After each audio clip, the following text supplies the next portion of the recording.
Hello, everyone. Welcome to Willingness Wednesday. I am your coach, B.Von Squires, and today we are sponsored by Spirit Source Connection. So, as you know, or maybe you don't know, but for the month of May, we have deemed it the Mental Health Month. It's National Mental Health Month.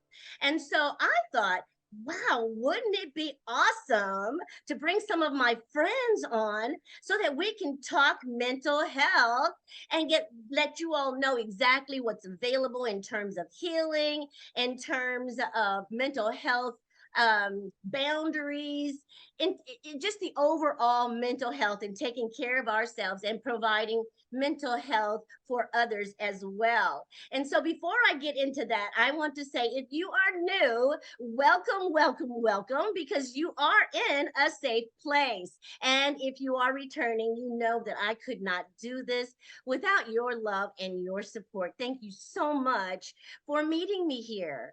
And I also want to say, I'm not a doctorate yet, right? I don't have a licensed clinical social work degree. I'm not a therapist, nothing like that. But my friends are.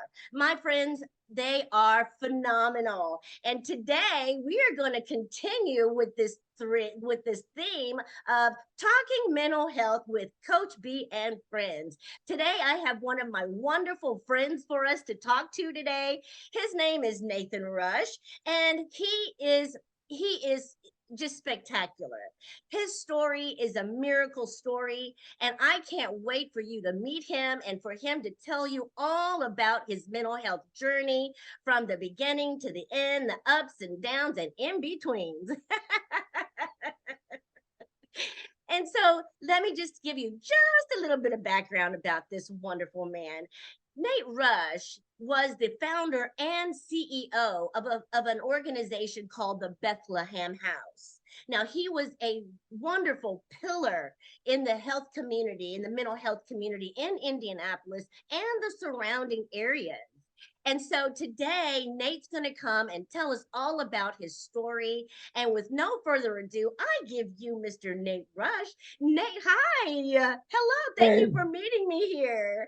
hey, thanks for inviting me, Benita. Appreciate it. Absolutely. And so I would like you to come on and just say a few words to the people, introduce yourself, and greet them as you would a friend. Come on and Yeah, say hello, yeah, well, Nate. I'm glad to be here. My name is Nate Rush, and I'm delighted and privileged that you asked me to share my story. And I'll just say this starting out.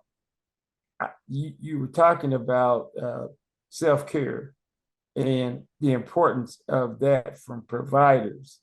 I want to make sure that at the end of this session, that people understand the importance of self-care by some of the mistakes that I made. And so I want to put an emphasis on that. And relative to the Bethlehem House and getting started, it comes from out of my own journey. Um, I was a heroin addict. I was homeless. I was a soldier suffering from PTSD and didn't know what PTSD was at that time. So I was self-medicating with heroin and alcohol. And so I just couldn't, I never could feel like I was in my own skin. So I just kept using and using and using and using. Over 26 years, I used something and got clean in October the 10th, 1991. And I take you all the way back because it's amazing how my journey got started. Um, I got clean in the Salvation Army Harbor Light and detox. And the reason, people always say, well, when they're done, they'll stop and they'll get it and all that. That's nonsense. I stopped because I ripped the guy off for $15. And if he had caught me, he was going to kill me. So I went into detox to hide. And when I was in there hiding, I got a message of hope. And that message of hope was the fuel that has been fueling me for the last 31 and a half years. I've been in recovery since October the 10th, 1991. And on that journey, I'll tell you, the most important job I got was the first one that I got in recovery. And that was a janitor at the Salvation Army Harbor Light. I couldn't get a job nowhere else because they were really strict with employment in 91. You had to have sparkling work histories. I had no work history because I had been homeless. And I had track marks all up and down my arms. So wasn't nobody about to put me in nowhere, not even in the warehouse. And so I got a job there and I got into service. Nobody wanted to take the residents to the gym. Nobody wanted to do exercise with them. So I started doing, I went to a class where I learned how to do Tai Chi. And Tai Chi is wonderful. I know, Nita, I know you know about it, so you shaking your head. So, I just, my God put it on my heart. This would be good for, and I talked to my executive director. I said, can I do this? He said, yeah, do it, go for it. And we used to call my class the Energizer. And people were today see me, 30 years later saying, Nate, man, I used to love your classes, and that was like the beginning of me recognizing that I had a gift to help people heal. And, because our addiction and mental health, it's not just the addiction, it's not just the mental health, it's the whole piece, our whole body, mind, spirit, and soul. And we get disconnected. That's what mental health and substance use does. It separates those bodies from each other. And so reconnecting them is the healing process. So anyway, I started working with people with HIV and AIDS in the 90s, in like 94, 95. I got a job with a statewide agency, and they were looking for somebody to step in that they could, get rid of in 6 months. They didn't tell me that when they gave me the job. So I took the job thinking that, oh, wow, this is a career move. I'm a statewide director. I'm la la la, and it felt pretty good. But the idea was, Nate, this is just temporary. No one ever told me that until I ended up. They had money in surplus that they weren't spending. The program was for addicts who were HIV positive, and they didn't know how to engage these HIV positive addicts. And so I was blessed to go to a conference in Oakland. It was the first annual harm reduction conference. And there I met people who were working with addicts who were using in a different kind of way. What the programs were doing here in Indiana, if the addict got high, they kick them out of the program. But they still had AIDS. It didn't make sense to me. It's like, what are we doing with the AIDS? How are we helping anybody by kicking them out of the program? Sure. So the first thing I did, well, I stopped that policy immediately. I had to thank God I was empowered to do that. And we started working with people, and it turned around, and we ended up spending all that money and asking for some more. And needless to say, that really started my statewide career to work around the state of Indiana. And, I've been really, really blessed to work with a lot of mental health programs. I've served on boards and so many things. I was sick, and I'm gonna talk to you about that. But need to help me up with the time because I got a lot of stuff. So you have to tell me how I'm doing time wise. So the HIV program when we opened the Bethlehem House, a lot of the clients that came to the Bethlehem House were HIV positive. And we we had a group for them that was dealing with their mental health issues, as well as their substance use issues, as well as being HIV positive. Because you're looking at all of those things that impacted a person's life and their livelihood. So we at the Bethlehem House were meeting people where they were, dealing with all three of those things. And, we only had to call the police because someone, for their mental health meltdown, they had a psychotic episode.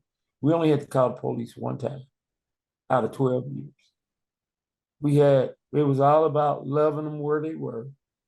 They could come. We didn't want them coming high, but sometimes they were. And as long as they didn't try to get somebody to go get high with them, we let them be where they were. They could sit there, eat some food, and then go on. Then we had groups for them running, through the day and through the evening. And that was the whole impetus, was to give these people a place to feel loved and cared about. And we were successful for 12 years. Mhm. Like our grant funded programs, the funding ran out. And one of my major funders, which I won't identify, backed out. And for reasons unbeknownst to me, it's just one of those things. I could dwell on it all I want to. And in that same moment that they backed out, the Bethlehem House was, running financially. We wasn't going. I was paying people out of my pocket, which is insane. Never ever do that. That's insane. That's insanity. And I was doing it, and to keep it going. And really, in reality, I should have shut it down and paid for what I could, and just ratcheted it down. But I was so caught up. A lot of it was ego. I own it. Everybody loved Nate Rush. Everybody loved the program and all that. The funds weren't there. That was reality. And so owning that reality. Um, However, it took a major incident in my life. I'm going to talk about that in a minute. But after the Bethlehem House started to close down, I got introduced to peer recovery coaching. So a colleague of mine who passed away, Stan DeKemper, and Gina Fears, we went to Connecticut to get trained to be trainers of peer recovery coaching by CCAR, which is Connecticut Community Addictions Recovery. And that program now is just amazing. Everybody realized the importance of peer work. It's accepted by SAMHSA, which is the Substance Abuse Mental Health Services Administration. It is an evidence-based program. So we start Stan and I, at the time we got trained, we came brought it back to Indiana, and nobody was really paying for it. None of the, DMHA, which is the Department of Mental Health and Addictions, or Indiana State Department of Health, none of these folks was paying for the services. They were very effective. They were proven back then in 2010, 2011, 12, 15, 16. In 15, I had a stroke. And the good news is I got treated like within an hour of having the stroke. I got to the hospital. They did a CAT scan on me and affirmed that it was a stroke. They put me in intensive care, in an intensive care unit for a couple of days, and I really started to come back pretty good. And on the surface, it looked like I didn't really have no major issues going on. And so I started to do things and function and work, but my mobility started to go downhill over the next couple of years. So 2019 rolls around.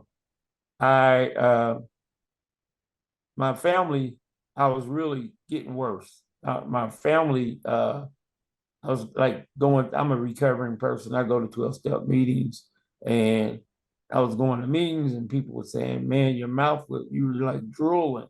I said, I was, I wasn't even aware of how my body was going downhill. This is again from me overworking myself, me not doing self-care. Because I had got with a previous ex-wife, I had a pretty good yoga practice. So when me and her went our separate ways, I stopped practicing yoga. Yoga is a wonderful tool for self-care. And I stopped. I mean, some of the people Benita's aware of, I've met some of them, I've, read some of their materials and all that. So, I definitely buy in. But anyway, I So Nate, I have a quick question for you. okay. Okay, so what I'm hearing you say is that life was wonderful. Life was wonderful. Everything was going full steam ahead.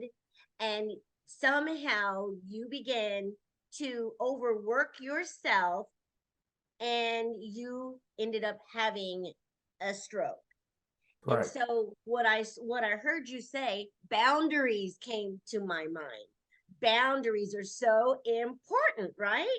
And so Absolutely. that's what I heard you saying, is that your boundaries lapsed and you are now working and operating outside of those boundaries, and then you stopped your actual personal practices that maintain your mental health and your actual alignment. Is that what you're saying here?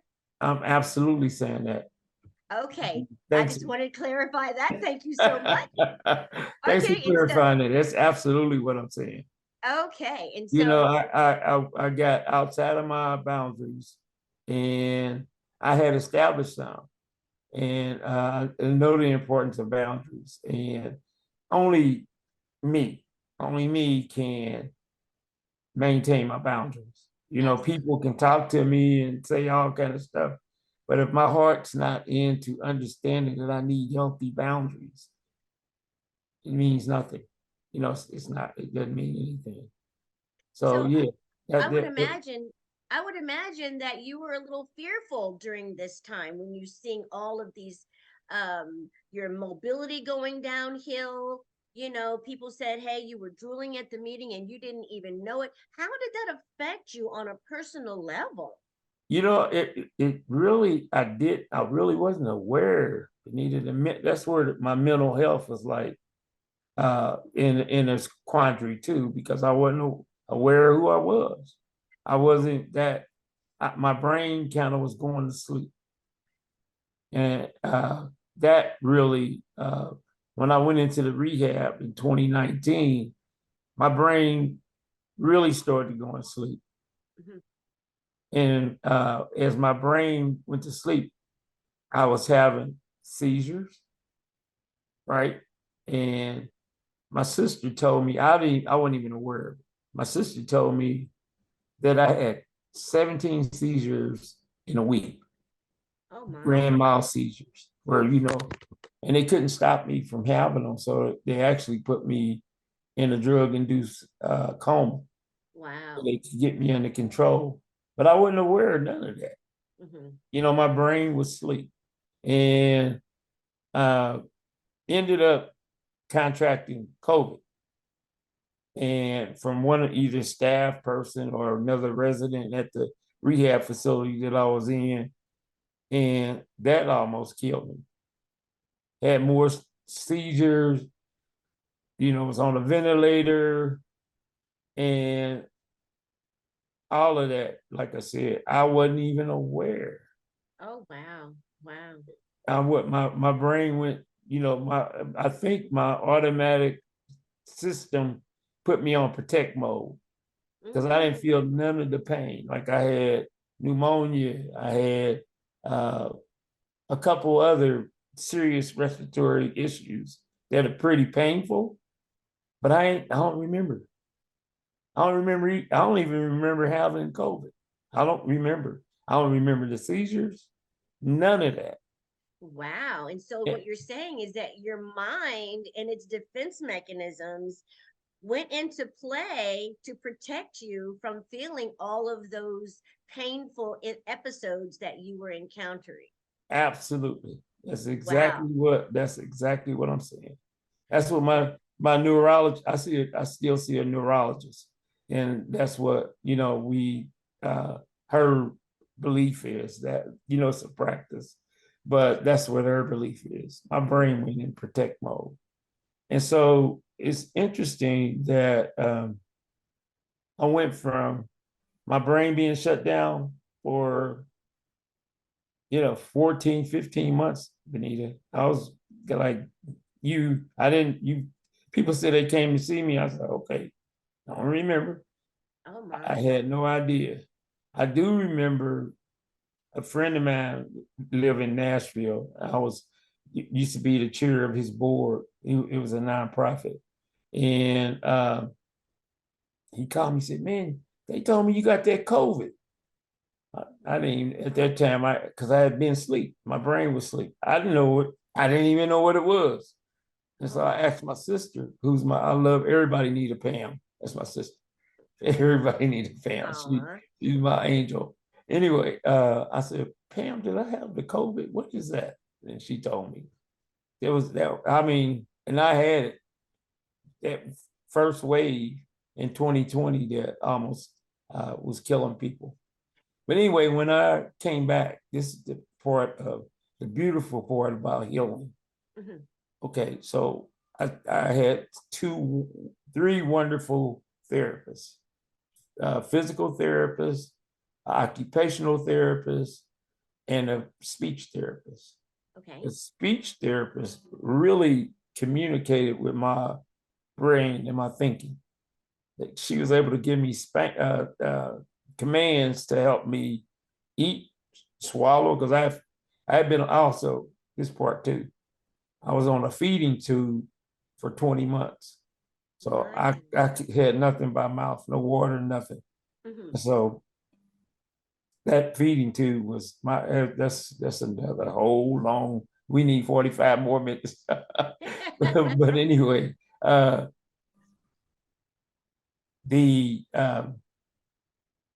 the occupational therapist taught me how to take care of my person, shave and all that. The physical therapist started to teach me how to walk again because I Mhm. was paralyzed. I didn't say that, did I? No, you didn't say that part. Yeah, I was paralyzed. I was Wow. like, I was like this for 8 months, couldn't move nothing. And uh, so I started coming out of the paralysis. They started having me walk and all that kind of stuff. And I started to, by the end of 20, I started to talk again and, communicate with people. Mhm. And then 2020, February 2021, Mhm. February 21st, 2021, my, Okay. somebody turned the light on. My brain It just clicked back on. clicked back on, After being asleep for that long, all of a sudden it just clicked back on. clicked back on. What is the first thing you remember of having your brain click back on? What was the scene?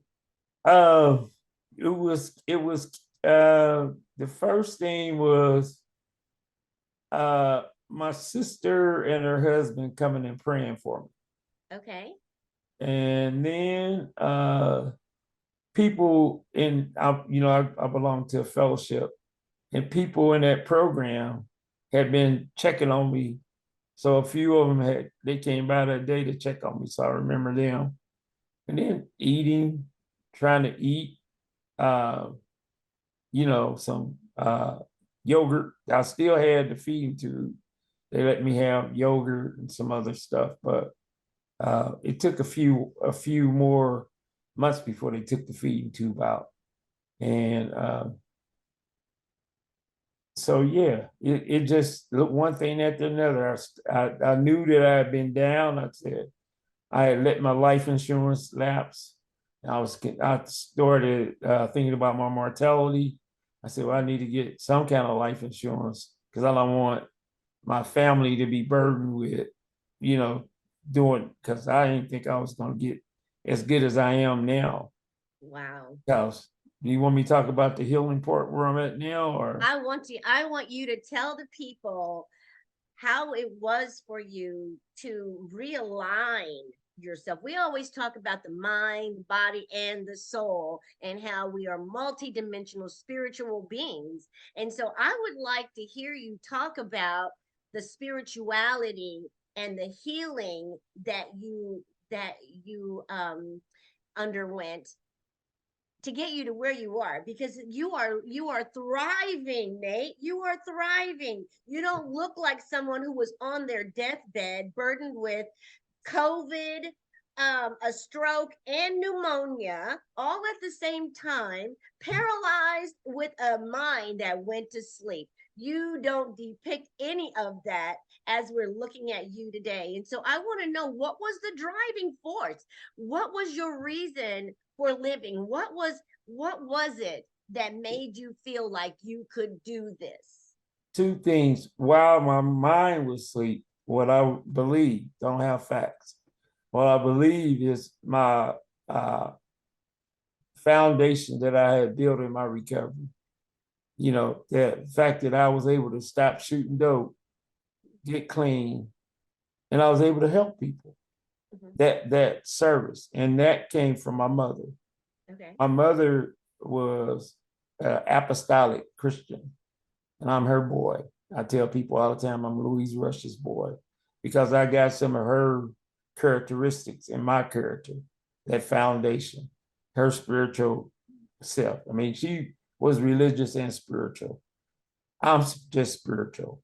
And so I have a God of my understanding. And so I believe in this God that moves me and walks with me.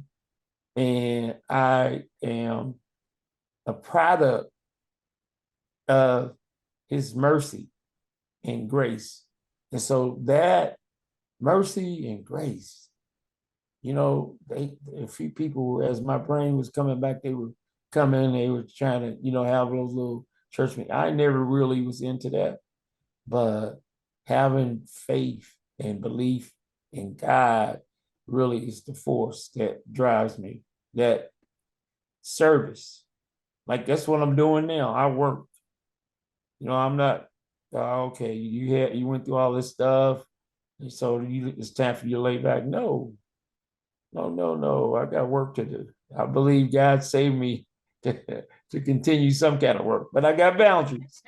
There you go. There you go. You're doing it in a healthy way. And so, what I'm hearing you say is that to be of service once again in your life is what motivated you to continue to heal and continue to get better, aligning your mind, your body, and your soul so that you could continue to be of service to others who need you in that arena that you work in the addictions and recovery arena. Is that what and, I'm hearing and, you and, and mental health, absolutely.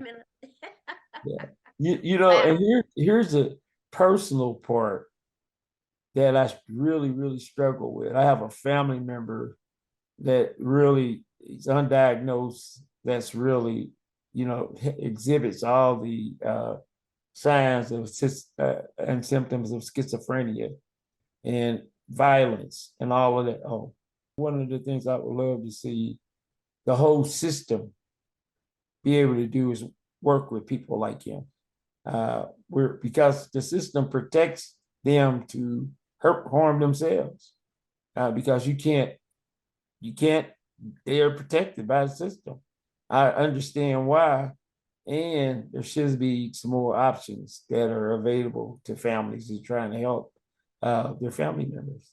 Okay, so what I'm hearing you say is that you have a family member who is undiagnosed with a mental health issue. A serious mental health issue. Okay, from from They call them SMIs. Yeah.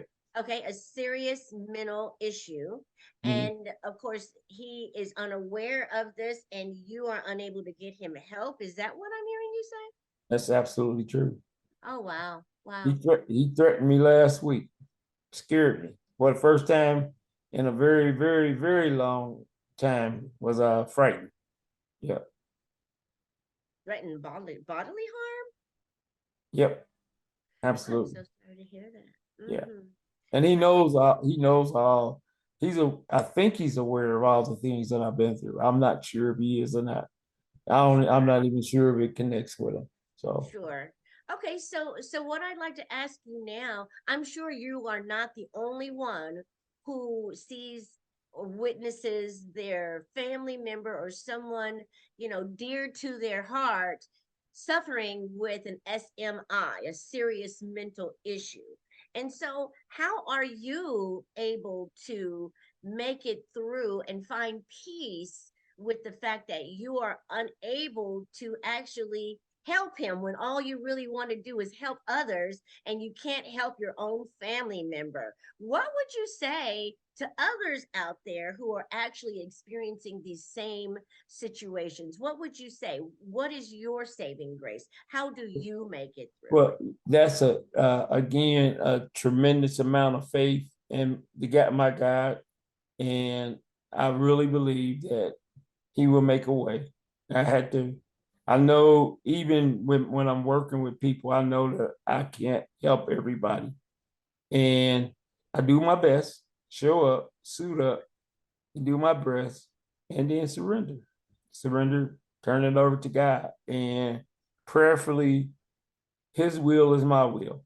You know what I mean? His will for my brother is my will. And so um and when you're a family member, the most important thing as a family member is you get out of the way because there's an emotional attachment, and you can't be objective. You're subjective, and you can't be objective. And for anyone to help somebody with an SMI, a substance use issue, a homelessness issue, if you are trying to help them truly, you can't be, if they're a family member, you can't. Just know that. What you can do is find some entity that maybe able to help them. Sure, sure. So what I'm hearing you say is that you may be too close to the situation because of the emotional connection that you have with this individual. So to seek out services outside of the family that can actually provide the care or the help, the assistance, if you will, that the injured, I would say injured because I believe that mental health is an injury.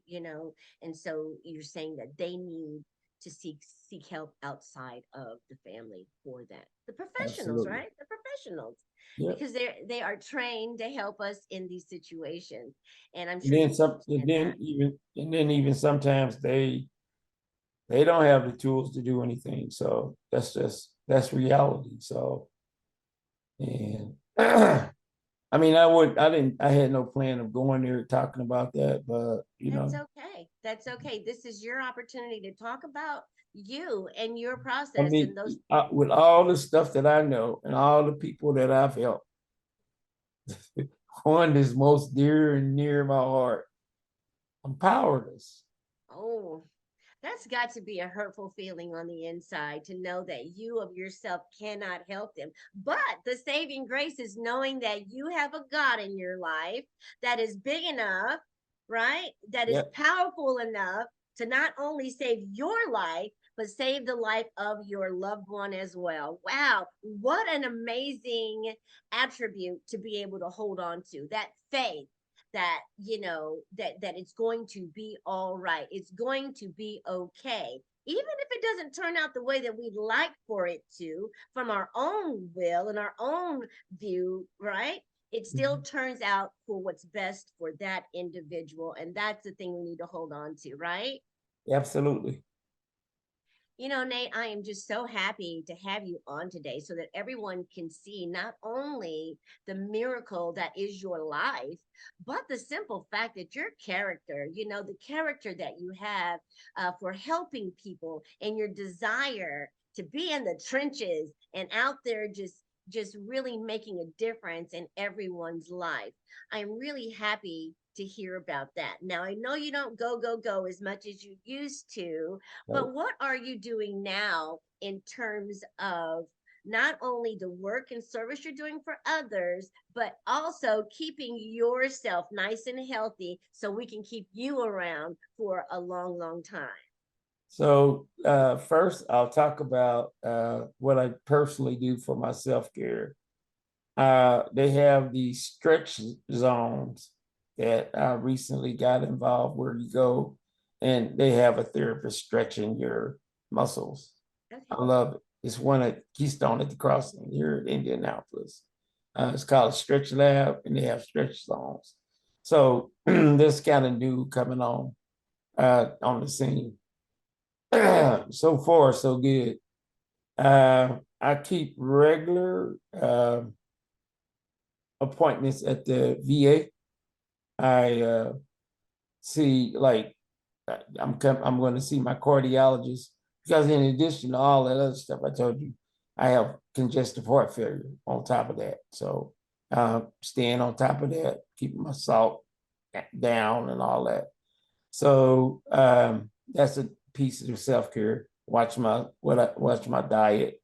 And then I get massage uh, about twice a month. Haven't I see my cardiologist on the 18th, which is next Thursday, and hopefully she will let me sign up for a yoga class, one a week. I want to start back doing it because that was so, I can, and it for me, yoga is not being able to do what everybody else do, but only being able to do what you can do in your body. And that so I like to do that because that I can see that benefit me more than, and maybe a gym. I haven't gotten there yet, but it's all based on what my cardiologist say. Then I attend regular meetings. I got a home group, and which is so important to my mental and spiritual well-being. And then I read a little bit, not as much as I probably should or could. And then I have a coach. Some call them sponsor, and I got both a sponsor and a coach in my life. So those people help me, help me talk me off the ledge. When I'm on the ledge, jump off the ledge. So, Oh so, my goodness. That so sounds wonderful, Nate. So I heard you say for your body, you are eating right, making sure that your nutrition is healthy and clean, making sure that you're getting to all of your appointments. That's really important, right? right, And and I hear you say that you have a mental health support group, right? right. And you have a coach and you have a sponsor. It sounds like you have a whole team of people. You sound like me. I need a whole team as well. I have to, even they say even the best coaches have coaches, right? And Yep, and and so you have absolutely. to have someone that you trust that will help guide you along this journey of healing, whether it's from trauma, whether it's from, and trauma comes in so many different forms, whether it's physical trauma, emotional trauma, spiritual trauma, so whether you're healing from any type of trauma, whether you're healing your physical body, you have to have a regimen. You have to be able to adhere to a practice so that you can form new habits, new patterns, new practices, so that you can become this thriving individual that you envision yourself, as opposed to remaining in the sick state where you have your low self-esteem, where you have the self-pity, where you can't find anything to be grateful for. All of those kinds of low vibrational energies will only keep you stuck in the sickness. But it's that gratitude that we have, for being able to wake up each day and see that today is a better day than yesterday was, right? And that we feel better than we did months ago. I can see see how that would be a motivator as well, because it was a motivator for me as I was healing through my situations to see, oh my goodness, I am making progress. Because so often, unless you have someone in your life that can help you look back at the progress that you're making, oftentimes you don't feel like you're making progress. Oftentimes your mind can confuse you into thinking that you're not getting anywhere. And then somehow you fall off the wagon and you stop your practices, you stop adhering to your boundaries. And then before you know it, you're sick all over again. And so I'm really happy to hear you say that you have something in place that is going to follow you on through your healing journey and provide what you need, whether it's the therapist, the coach, the sponsor, the support group. Support groups are so important, wouldn't you say, Nate? Oh, absolutely. And for me, I left out the most important piece, and that's my higher power. We know we can't do anything without our higher power. I'm just so grateful to hear you say that too, because, for so many people, they don't have a relationship with a higher power. And of course, here on Spirit Source Connection, we don't talk about who your God is. That's none of our concern.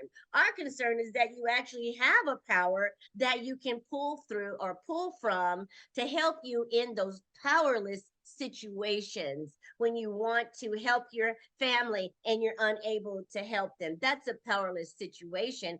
But if you reach out to your higher power, the God of your understanding, he can give you peace in the middle of the storm. And as you said, the faith was such a big part of your healing and the way that you continue to live today. They say faith without works is what? Dead, right? Right. And so, Nate, I can see that with your faith, you have continued you have continued to work, and that you are continuing to share your message and your joy with other people that need it. And so, tell the people now, we want to know now, what is it that you are doing now? We know you don't run the Bethlehem House anymore.